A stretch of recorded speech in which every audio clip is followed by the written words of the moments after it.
Having children. That's right. That's right. Okay, Rabbi, so here we go. We are in the world of learning about how the world transitioned from a state of idol worship to the great salvation of the one and only Avram Avinu, Abraham. And Abraham, his name, Avraham, is Av Hamayin Goyim, the father of many nations. The Abrahamic religions that the world, so much of the monotheistic world traces their roots back to Avram.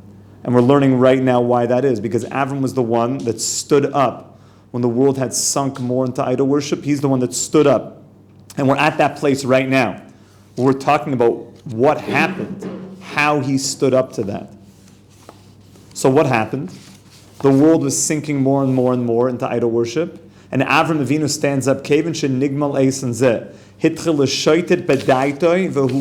Remember we said he grew up in a home of idol worship. And he's thinking, what's it all about? What's it all about? Day and night he's thinking to himself, how do all of the constellations in the sky move and nobody is moving them? He started thinking this way. How did it all go? Who put the sun in the sky? Who's making the constellations? Who's doing all this? Now it's interesting, the Medrash HaGodl says something very interesting. Remember, Avram Avinu grew up amongst idols.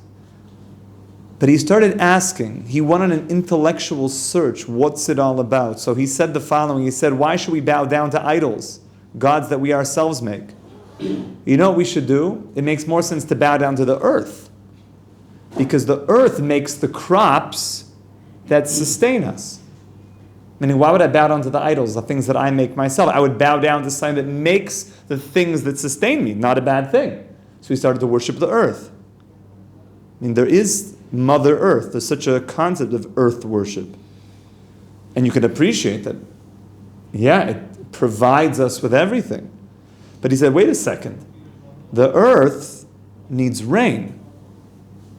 So the earth is not self-sufficient. If there's no rain, then the earth dries up. It doesn't produce. So he said, let's worship the rain. But then he began to understand that the rain only comes from the clouds.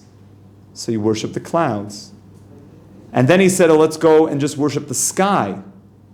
But then he said, well, what's the most brilliant, impressive part of the sky? The sun. I mean, that's obviously, when you look in the sky, that is the most impressive. So he said, let's worship the sun. There's only one problem. The sun would go down at night. But then the moon would come up. So maybe let's worship the moon. But then the moon would go down. So let's worship the sun. And he realized that neither seemed to be more important. So he was left in a quandary. What is the one that's worthy of worship? And he started thinking this way. Most people, if you ask them, have you ever thought about these things? They're like, what? Like, what? Like, what'd you say? Like, I don't know. Like, no, I'm asking, like, you know, if you ask a person, like, what is worthy of giving thanks? Where did the world come from? Questions like that. Who created the world? So most people say, I don't know, like, I don't know, like, can I change the station of you talking right now? Because it's not moving fast enough. I'm not sure if you've noticed that television and multimedia, they change the clips so fast. It used to be the old movies. Anybody saw the old movies? It was very, very long. Like actually you would see somebody walking across the room and then go and sit down. And it could actually have the camera could be on that person, panning for quite a long time.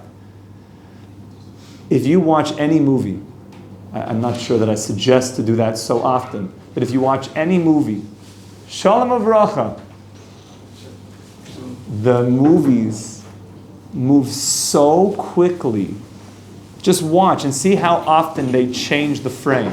Why do they do that? Because people's attention span is so short. And probably as I'm saying this, people have looked at their phones like 14 different times, just in the matter, like under the table, as if like, we can't see anything. It's an amazing thing. Like, so if you ask somebody actually to do that intellectual journey, think about where did the world come from. So it's something that is very, very unpopular nowadays, to use one's brain and sit on something for a long period of time. Sit on it. Think about it. The denominator settle with science didn't prove, so I will not think about it. What's that? They will normally settle for science did not prove it, so I will not think about it. What do you mean science didn't prove it? Science has no answer for this. Exactly. They only have theories. And they say, yet, one day. Okay. People don't think. They don't think. Usually when you hear, scientific consensus, it's, studies show. How much did you actually think? Did you actually even research what those studies showed? Please show me the data. Please show me exactly what the study showed. And then 15 other things showed something else. Can you please show me what the studies are showing? Where did you get your data from? Oh, I just Googled and it just popped up. Do you call that due diligence into an idea? You actually call that looking in and having intellectual integrity into any given idea? That the news just said it? Eggs are bad for you. You ever had that? Eggs are bad for you. I saw a study. Eggs are bad. No, I saw a study. Eggs are the best food for you. No, I saw a study that now they say eggs are bad for you. That was the 90s, right? That was the 90s. Eggs are bad. No, now it's like the eggs are the best thing for you, but only the whites. No. Now the whites are out. It's really the yellow part that's the good thing. What kind of due diligence are you doing into any of your ideas? That's why coming to yeshiva forces a person to think. So what are we presenting here? We're showing you the journey of Avram Avinu. He started thinking, where did it all come from? Who put the sun and the stars in the sky? They don't turn themselves. He went through this journey. There was an intellectual journey. And he got back to really, which was the Aristotelian first cause. That there has to be a first cause. That finite can't start itself. Avram Avinu went on a logical journey back to God. Okay? Just pay attention to what's about to happen. He didn't have any yeshivas to go to. He didn't have any teachers. You know what he had? He had his brain. He used his brain to think about, where does the world come from? He sat and thought. And you know where he was though?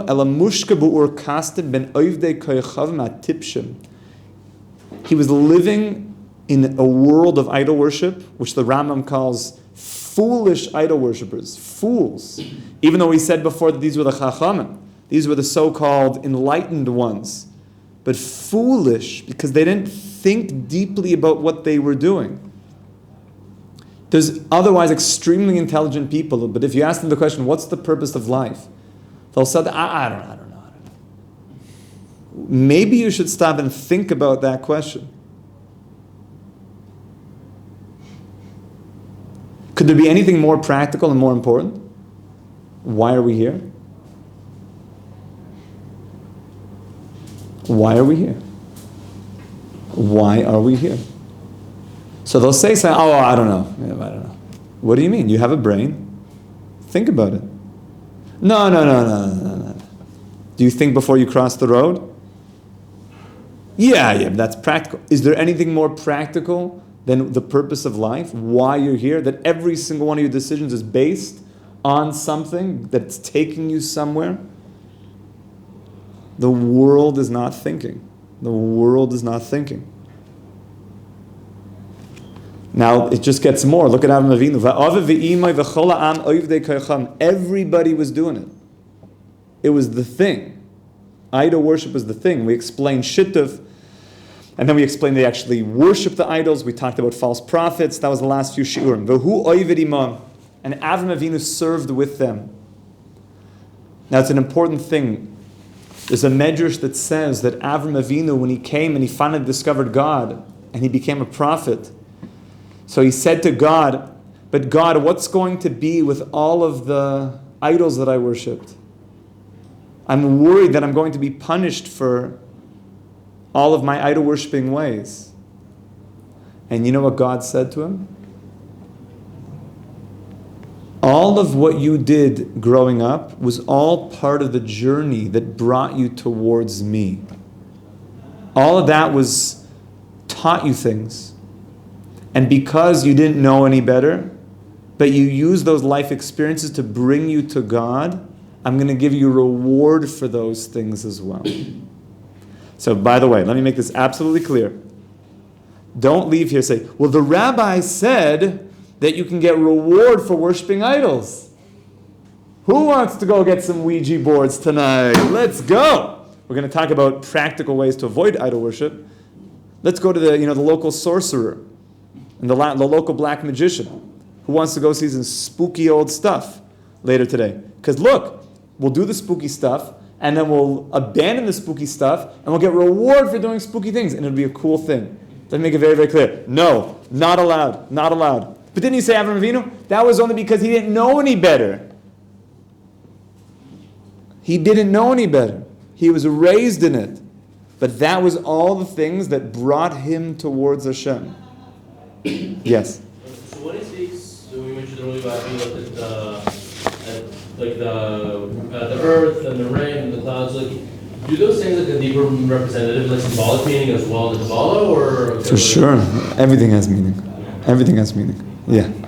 So, on that note of, visiting spooky things, where Jews not allowed to attend, like, the Winchester House, or, I can't think of another example, but that kind of behavior is more so like haunted places, like USS Hornet.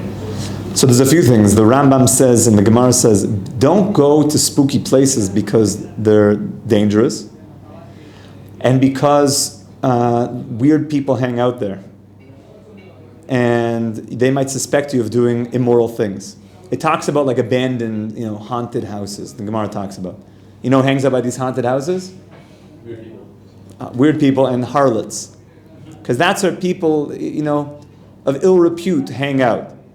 So it's not a good place for a nice boy to be hanging out over there because, number one, you might be suspected of doing things.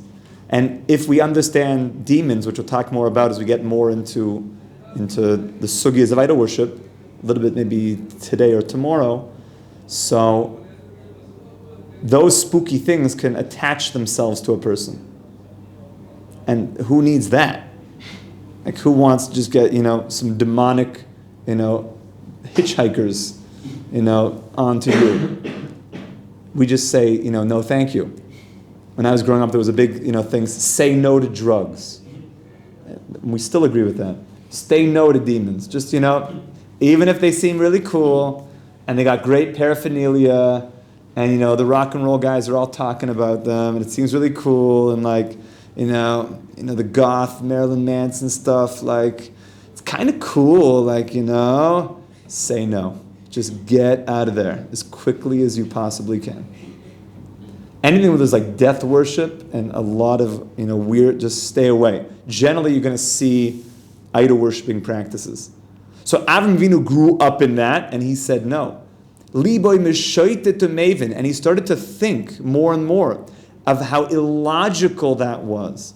Ad shehisig derech ha'emes vehaven kavat tzedek mitvunasay anachoina veyoda sheyesham Eloka echad, and he arrived back at first cause, that all of finite existence must be started, like the Rosh Hashiva said today, by one God.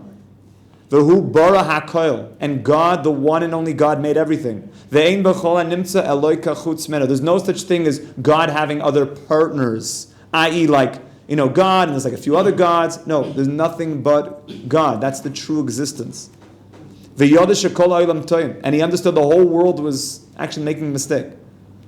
Here you realize the power of Avram Avinu, that the whole world was saying one thing, and Avram Avinu was saying the whole world could be wrong. You need a lot of holy chutzpah, we call it. There's no correct English translation for that. Holy chutzpah. to stand up where the whole world is saying, yeah, Abe, Avraham, Abe. Just do the idol thing. Come on, everyone's doing it. And say, everybody is wrong. The whole world is wrong. You need a lot of chutzpah to do that. But he had it. V'davar shegoram lahem latos, zeh she'oivdim es ha'koyacham es ha'tzuros ad she'ovad ha'emes medaitum. And they served these idols so much until they became mixed up in their brain. Uben arbaim shana hikir Avram es boirei. 40 years old, when he really deeply understood God. And look what happened. Avram Avinu started doing kiruv. Kivin shehikir v'yoda, hitchel lahashev tshuvos al b'nei Ur Kasdim. You know, Avram Avinu set up an Eshet Torah, set up a Chabad center in Ur Kasdim. That'd be going like into literally like the jungles of real spooky stuff, setting up a little Chabad booth with some tefillin and saying, okay, you know, where all the shamanistic, idol-worshipping priests would show up and they would tell him to bow down. He would say, why don't we talk about God? Why don't we talk about where all the idols came from? He would make discussions. He had podcasts. He would make, Joe Rogan specials with these guys and say, okay, let's speak it out. Why don't you explain to me where you're coming from? And he would slug them up. He would explain to them, you're not going in the right way. It was very unpopular. Very. But he stood up for the truth. He stood up for the truth. V'shiber atzlamim. And he sometimes had to do what he had to do. And he had to tell people, there's only one God. Why are you worshiping these idols? Things that you made with your own two hands. Only to God. And he said, we have to destroy these things. There's an absolute truth. There's absolute morality in the world. There's real truth. There's truth and it rests with you. It rests on you. I have to just tell you the beginning of this medrash. This is the whole origin story of Avram Avinu. Terach oived hatzlamim moichahaya. Terach, which was Avram's father, was one of the biggest salesmen of idols. Chad zman nafek la'asar hoishav la'avram moichatach. The one time Avram Avinu's father Terach went out for one of these big idol worshipping festivals, and he left Avram Avinu to watch over the storefront. Now he didn't know that at this point Avram Avinu had already abandoned the idols. So what happened? Hava ase bar enash boy the yizbin v'hava amar lei bar kam sheninat. If a person would come in, I want to buy an idol, he would say, how old are you? So hava amar lei bar cham shenishitin. I'm 50, 60, whatever they were. So Avram Avinu would answer them. This is not a great way to make sales. Hava amar lei vayle lahau gavada hu bar shitin. Oy vavoy, you fool, you're 50, 60 years old, and you want to serve this thing that's 1 day old, that we just made today. You fool. And they would be, I thought I came in to buy an idol, not to be, convinced out of buying the idol. So Avram Avinu started to slug up the people that were coming, and they started thinking, you're right, he's making an interesting point, This is going to go on for some time. We're going to see kind of the intense nature. And if you take careful notice, the amount of times the Torah speaks about the prohibition of idol worship and the prohibition of making any images that refer to the infinite God, you realize how important this is in our faith, that God is without any finiteness. One of the most fundamental principles is that we rely only on the infinite God. Avram Avinu is teaching us some of the journey of what he went through. So the next couple of days we're going to see the end of the origin story of Avram and kind of the epic ending of what happens. This is going to be much more exciting than a Hollywood movie.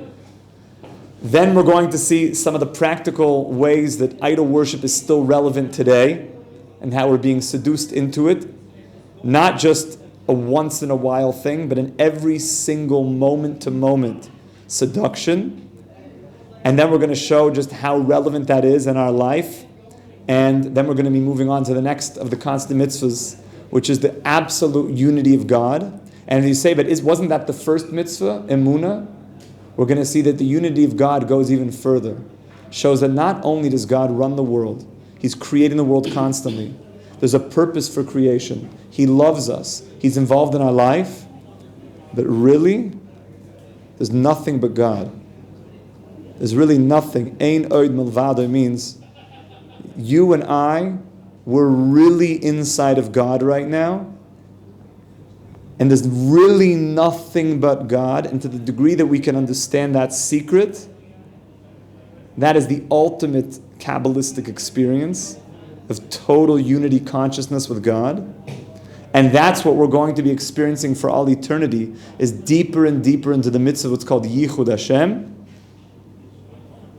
And then we're going to see the last three of the constant mitzvahs. Everyone have a wonderful week. We should be Zoicha Mamish to all the bracha, all the Yeshua, goodness for all of humanity, B'siyat D'Shmaya, peace for everybody. Shalom, Shalom al Yisrael. Amen. Kol Tov. Thank you guys.